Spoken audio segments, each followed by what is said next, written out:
Selamat pagi Tribuners, Assalamualaikum warahmatullahi wabarakatuh. Salam sejahtera, Om Swastiastu. Apa kabar semuanya pagi ini?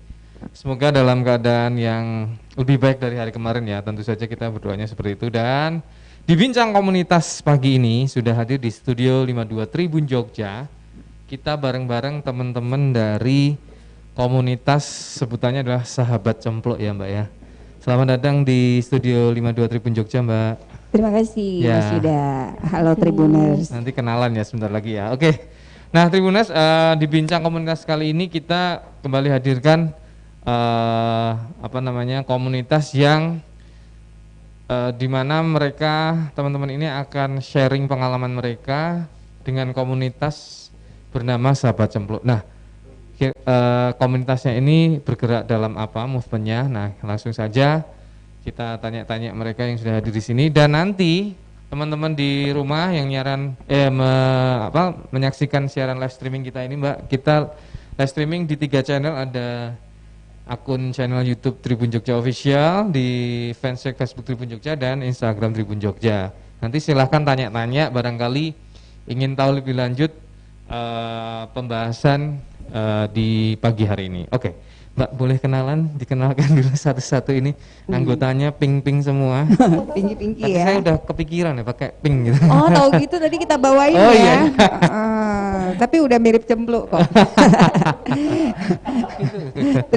Gini aja lah biar gitu sangar gitu ya. Oke gini aja. Oke. Terima kasih Mas Ya, Yuda. ya, ya. Terima kasih. Halo teman-teman Tribuners, selamat pagi. Saya Yan Sofyan. Saya adalah pendiri Sahabat Cempluk. Sahabat Cempluk adalah komunitas pendamping penyintas lupus dan autoimun. Di awalnya sih untuk penyintas lupus salah satu jenis autoimun. Tetapi makin kesini kita juga mulai menerima teman-teman autoimun jenis yang lain. Gitu. Nah, karena autoimun tak potong. Autoimun tidak hanya lupus ya. Autoimun tidak hanya lupus, tapi mungkin orang lebih kenal lupus. Tapi banyak orang juga kena lupus nggak tahu lupus autoimun. Jadi sekarang kita lagi memulai mengedukasi bahwa lupus adalah autoimun. Gitu. Mbak Ian mengajak siapa ini Mbak Sofyan? Ini bersama saya siang hari ini ada Mbak Puput. Ya, Mbak Puput ini juga penyintas. Kami semua adalah penyintas. Gitu. Mbak Puput juga penyintas, kemudian Mbak Dinda juga penyintas. Mbak Puput ini salah satu pengurus Sahabat Cempluk.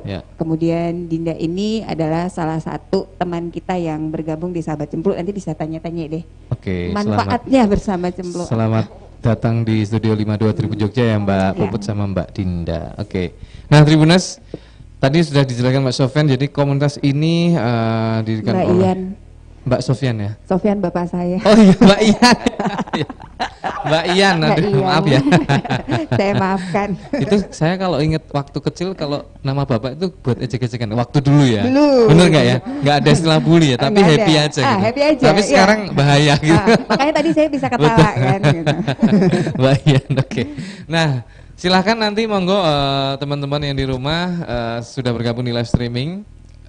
Bincang komunitas pagi ini bisa di channel fanspage Facebook Tribun Jogja, di YouTube Tribun Jogja Official, dan di Instagram. Nah silahkan nanti kita akan berbagi. Nah Mbak Ian, ini komunitas sudah berapa lama berdiri? Kita berdiri mulai tahun 2014. Pasti udah tahun ya. Lumayan ya. 2014. But to be honest itu kita baru benar-benar mulai aktif itu di 2017 ke sini. 2017, gitu. Ya, jadi dulu kan memang sebelum Sahabat Cempluk saya juga bersama teman-teman sebenarnya mendirikan satu komunitas untuk lupus, tapi memang anggotanya orang-orang dewasa. Kita ada berlima.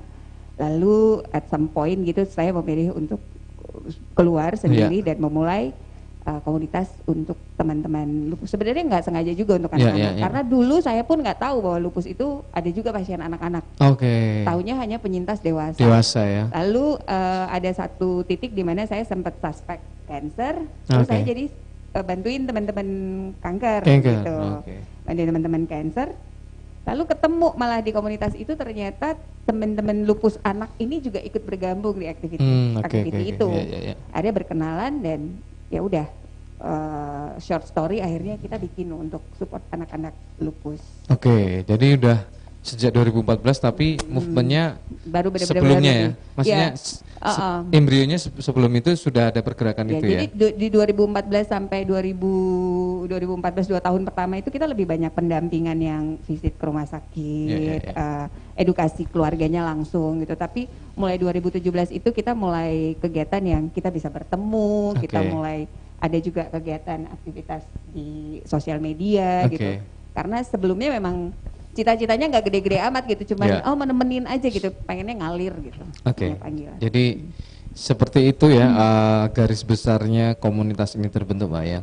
Terus ini ngomong-ngomong nih sahabat cempluk, cempluk itu kan identik dengan julukan apa ya, gadis Jawa yang ipel-ipel gitu ya. Ipel-ipel itu bahasanya meni. Gitu. Pokoknya inilah gemesin ya. Gemesin ya. Kenapa cempluk? Kenapa cempluk? Kenapa cempluk? Kan ini catchy banget gitu, sahabat cempluk gitu. Jadi sebenarnya di awal itu kita namanya sahabat kupu ya. Namanya sahabat kupu. Kupu, ya. Jadi hampir semua organisasi lupus di Indonesia itu nama belakangnya pakai kupu. Dulu yang saya sama teman-teman bikin tuh namanya Omah Kupu, lalu ada Gria Kupu, lalu apa kupu-kupu.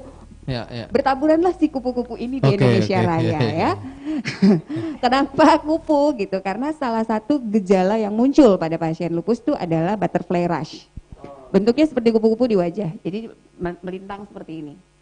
Jadi kayak merah-merah kebiruan. Di wajah gitu. Gini ya? Di wajah kayak kupu-kupu. Jadi kayak ditempelin kupu-kupu plek gitu. Itu kentara sekali atau tergantung orangnya? Tergantung. Nggak semua juga pasien lupus ada itu. Kelihatannya kalau kita lihat-lihat tuh kayaknya yang kulit putih tuh lebih kelihatan ya. Kalau pasien itu mungkin lebih kelihatan. Di Indonesia juga banyak sih ya pasien yang kelihatan gitu. Nah, butterfly rash. Jadi rata-rata pakai kupu, kalau enggak logonya gambarnya kupu-kupu. Jadi agak susah mengidentifikasi kupu yang mana. Lalu kami punya satu karakter namanya anak kecil yang kita pakai untuk media edukasi. Kalau sempat lihat videonya kemarin ada video edukasi lupus. Dia nah si anak ini tuh karakternya kan pipinya dibuat cempluk.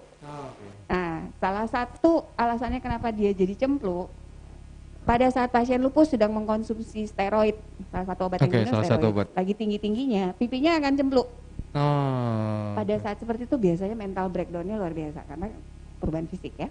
Nah, karakter itu dibuat salah satunya adalah kita pengen bicara tentang kondisi kecemplukan itu dengan lebih jenaka. Gitu. Mengemasnya jadi lebih jadi hal yang positif gitu ya. Jadi kalau kita ngomong aku lagi cempluk itu bisa sambil ketawa karena ini ya berarti yang di ini cempluk. Iya. Aku cempluk ngomong. Sudah terjawab ya kenapa cempluk, artinya memang ini upaya menghadapi situasi yang bisa kemudian malah justru memberikan energi positif merubah state negatif jadi lebih humoris gitu. Nah, Tribuners, kalau ada pertanyaan silahkan dijapri. Tolong ya Mas Ad. Belum ya? Belum. Kata kita sendiri yang WA. Nah by the way mungkin awam halayak umum itu pernah dengar nih itu sakit lupus tapi mereka kalau pengalaman saya nih sebagai orang awam gitu di bidang kesehatan gitu, apa sih sebenarnya penyakit lupus itu, terus apa gejala awal yang dialami sih itu? Coba Mbak Puput jelasin jadi definisinya. Mbak Puput usianya berapa, Mbak? 24 tahun. 24 tahun. Masih kuliah atau udah? Atau doain segera lulus. Tenang, banyak semester depan masih banyak. Sebentar, Mas Yuda berapa tahun lulusnya? Aduh, saya hampir enggak lulus. Tenang, Put. Nah, prinsipnya itu masih ada semester depan. Gitu.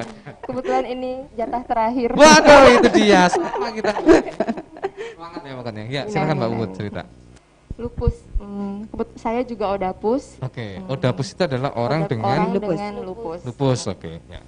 2014 baru positif terdiagnosa lupus karena sebelumnya itu karena gejalanya itu menyerupai penyakit yang lain, jadi saya sempat didiagnosa penyakit yang lain. Juga obat-obatan yang dikasih juga obat penyakit yang didiagnosa itu ya. Betul. Okay.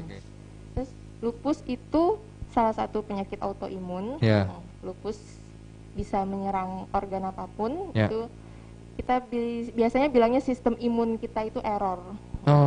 Kan semua teman-teman kita di sini itu kan kalau kita punya sistem imun yang biasanya kalau ada hal-hal yang negatif yang masuk ke, maksudnya menyerang tubuh kita, itu harusnya sistem imun ini kan yang menjaga.